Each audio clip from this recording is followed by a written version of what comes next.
Hello darlings, my name is Jamie Dean and welcome to what is surely the beginnings of my midlife crisis.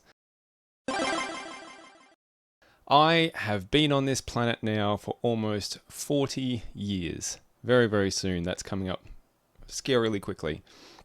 And if you're a video game fan and have been for quite some time, I find that you get to around this age and your mind starts to wander backwards. You start to, spend more time thinking about the good old days. Nostalgia starts to creep in a little bit, and it's certainly doing that with me. You start to think about all those games that you used to love when you were young and stupid that you have since long gotten rid of. To get money for other stupid things like packs of smokes or a sound system for your car or something like that. And so I've been doing a lot of thinking about those days. Obviously, we've started a channel based almost entirely around the good old days and playing games from the good old days, and thinking that I'd like to start reacquiring some of those little glimmers of joy that were dotted throughout my video gaming life, and bring them back into my life just to have. Like I said, it all reeks of midlife crisis to me. Who knows where this will end up? But I thought it'd be fun to document it. I thought it'd be fun to share it with all of you in case you were in a similar sort of position, and you can watch as I basically go on a bit of a hunt for games that are special and important to me, or gaming related paraphernalia that I'd like to bring back into my life and hang on to once more.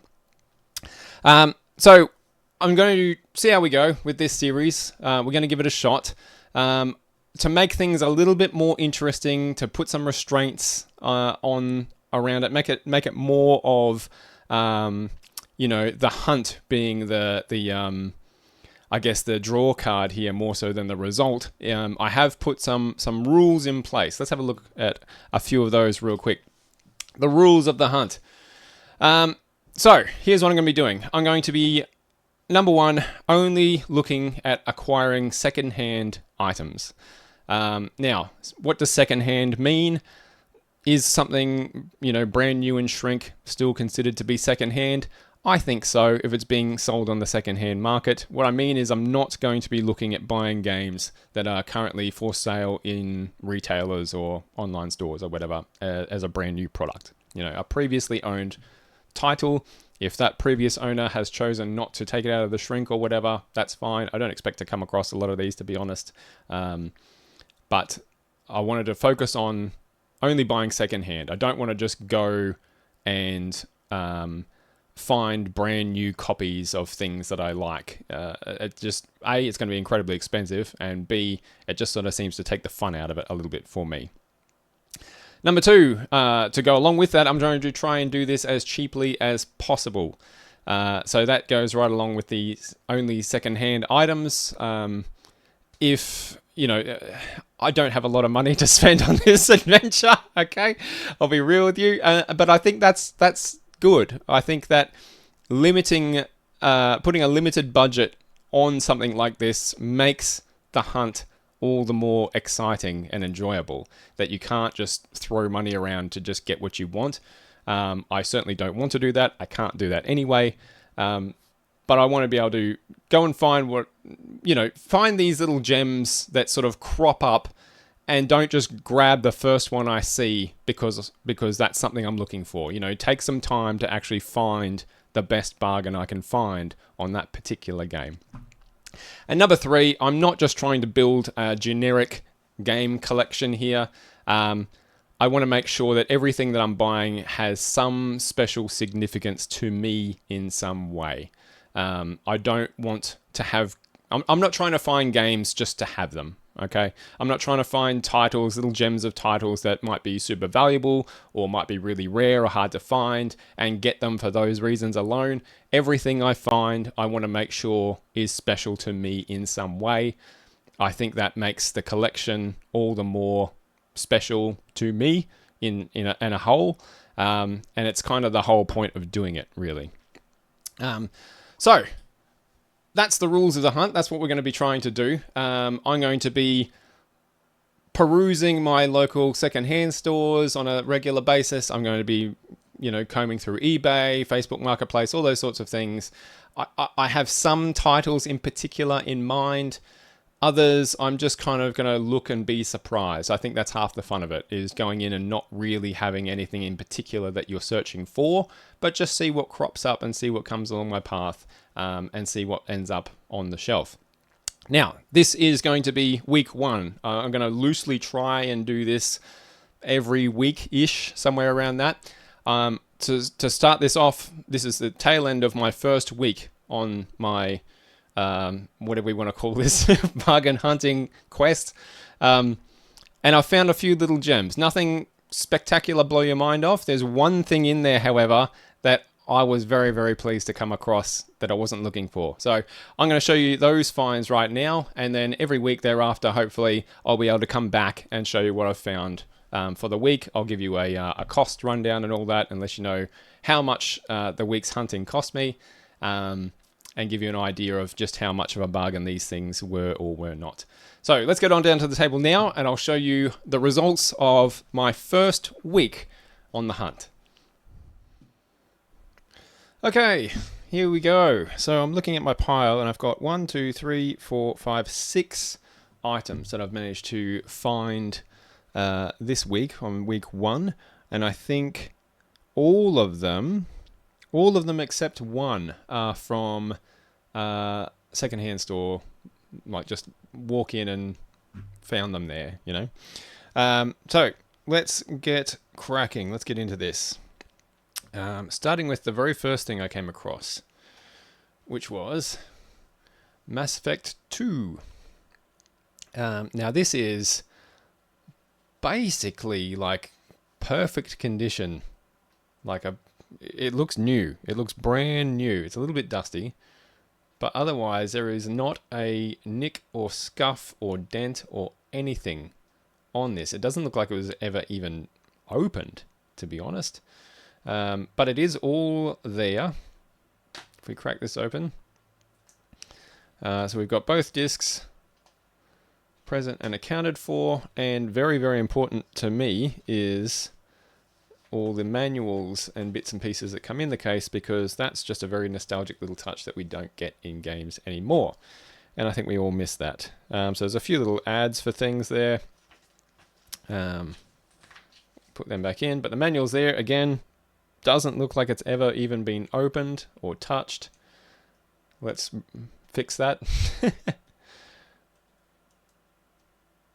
But yeah, perfect condition. So Mass Effect 2, it's not a game that I would say is one of my favorite games ever. However, I did enjoy what I played of it. I did not finish it, but I hated Mass Effect 1. I did not enjoy Mass Effect 1 at all. So I was very hesitant to give this a go, despite everybody telling me, oh, Mass Effect 2 is great, Mass Effect 2 is great, it's much better. Those same people were telling me how great Mass Effect 1 was.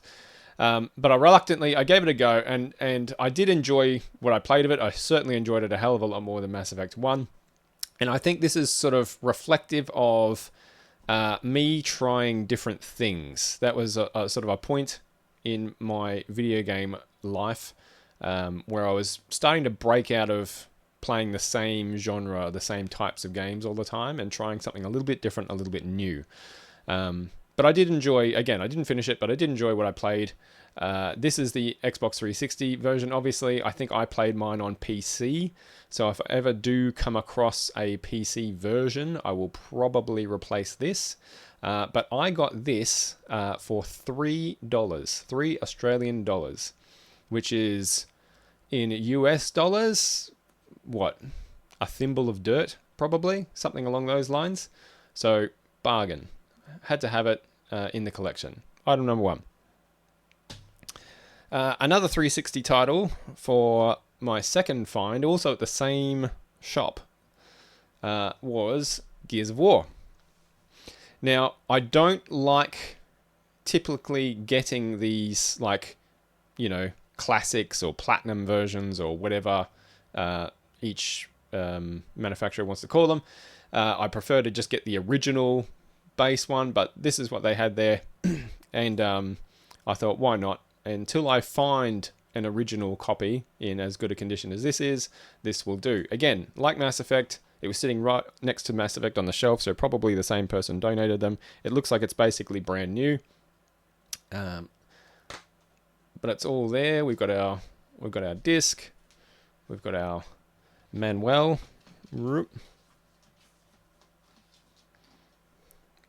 There we go. A little bit of a bend at the top here. That's all there. And I really enjoyed Gears of War. I don't tend to finish games very often at all, actually, but I did finish the first Gears of War, and that's usually a bit of a testament as to my enjoyment of something. It might have been the first cover shooter I ever played, actually, was Gears of War. But yeah, really enjoyed this one. So when I saw it, I was like, yep, that's a good little memory. Horde mode as well. Holy shit, that was so fun. Horde mode was the best. But yep, good one to have on the shelf, I think, to go in the collection. But hopefully, one day I'll come across an original version of that instead of the classics version. All right, next up was a little bit of just a knee-jerk find. So these first three were all at the same shop. By the way, this was $3 as well, okay? And so was the next game I picked up. A little bit of like I just grabbed it because I saw it there, and that was GTA 5. Now, this one I think I will replace at some point in the very near future, because GTA 5 is a game I absolutely loved. I would consider this one of my favorite games ever. But the case is a bit scuffed up. It's got some residue there. I can probably get that off. There's no manual included here. It's just the disc itself. But the reason that they'll probably end up replacing it is because I played GTA 5 on the PC, not on a PS3. I never even owned a PS3. So this was more I saw it and snatched it up while it was there. Again, $3. You can't really go wrong. Just to have this title in the collection, but I am thinking that I will at some point, if I come across a PC one for a relatively good price. I know they're hard to find, and I know they are not especially cheap, not here anyway. I can see me replacing this one. But for now, GTA 5 on the shelf, and I was happy enough with that. $3. All right, very special one up next. Another one of my absolute favorite games ever. Another 360 title. This is Fable 2 I came across. Now this was an eBay find for very, I thought, reasonable money. I wanted to, again, get the original version, not like the classics version, not any of the versions that include extra material or anything like that, just the basic stock standard original. And I came across this one for $5. So that, for $5, one of my favorite games ever, definitely was going to go in the collection. It is complete. So we've got the disc, we've got the manual.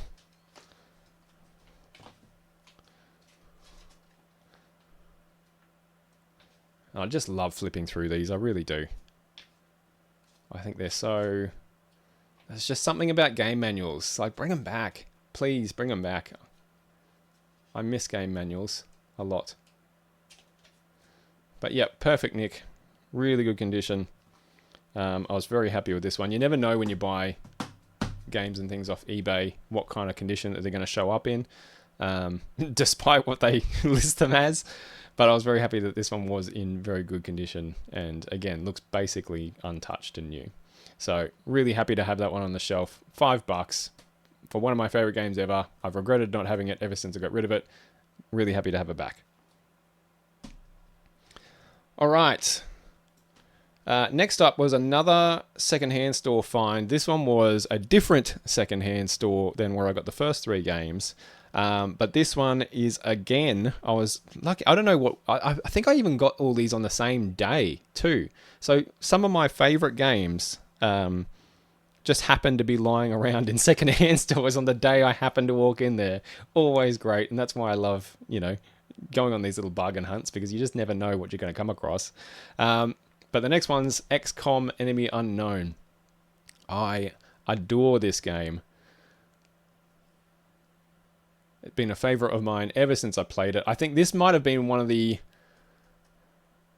this might be the last game that I ever pulled an all-nighter on. I'm trying to think if there's been anything since XCOM, being an old man now. Probably not. I think this might have been the last all-nighter I ever pulled, where a game just sucked me in so much that I just couldn't pull myself away. Really good condition again. PC. This is the complete edition. Again, I'd like to have the original, but this is what they had there, so this is what I grabbed. Again, I believe it was $3. So $3 for the physical copy of one of my favorite games. Yes, please. Thank you very much. It's got all the discs there, all in really good condition. It's got this very half-assed little manual. There's not much to it. Just a leaflet, really, but it's there. So yeah, another nice little find. Game of the Year 2012. Holy Christ, is it really that old? Jesus. Man, time. But yeah, love XCOM. Love XCOM. I haven't actually played XCOM 2, surprisingly enough. I really need to get on and do that, because it's apparently even better.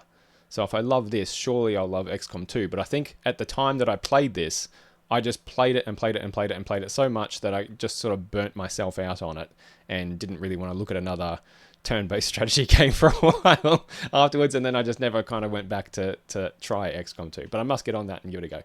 Anyway, XCOM, Enemy Unknown, beautiful condition. Glad to have that on the shelf as well. Now, last item was an absolute surprise. I found this on a different day. Same secondhand store that I found the first 3 games at, but on a completely different day. And I feel like every now and then you walk into these places and they just seem to have something that was specifically put there just for you. And this was one of those things. I sort of did a bit of a double take because I didn't even know this thing existed. But it does, and now I have it. I never used to own it, this particular item. It's not a game, it's a book. This is the Brady Games official strategy guide for Stronghold. Now, Stronghold is... it might be in my top 10 games ever. It's a castle sim RTS mashup, and it is absolutely fantastic. Came out sort of a similar sort of time to, in the big the sort of peak of RTS popularity, like Age of Empires 2, around that sort of era. And I just love Stronghold so much. It's had a number of sequels. None of them I feel are as good as the original one. You can get Stronghold HD on Steam, and if you're an RTS fan and you like this era, I would highly recommend it. It's got a great sense of personality, great sense of character, great sense of humor, and it's just so super fun. And it never even occurred to me, because I feel like I'm the only person in the world who has ever heard of or played Stronghold. And so it never occurred to me, even back then, back at the time, none of my friends had heard of this game or played this game or cared about this game. And it's only gotten less and less so now. But I never even considered that there would be a strategy guide for it. And lo and behold, there it was. And so, black and white, as I think a lot of Brady game guides are.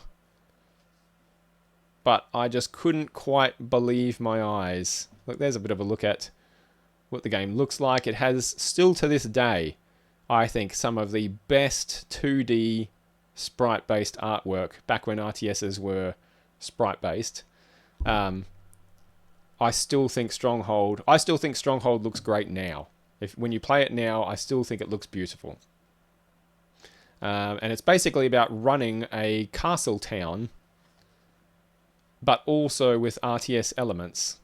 So you start with nothing but a keep and a stockpile, and you build things up from there. Little management-based sim, but it's got those wonderful RTS elements to it.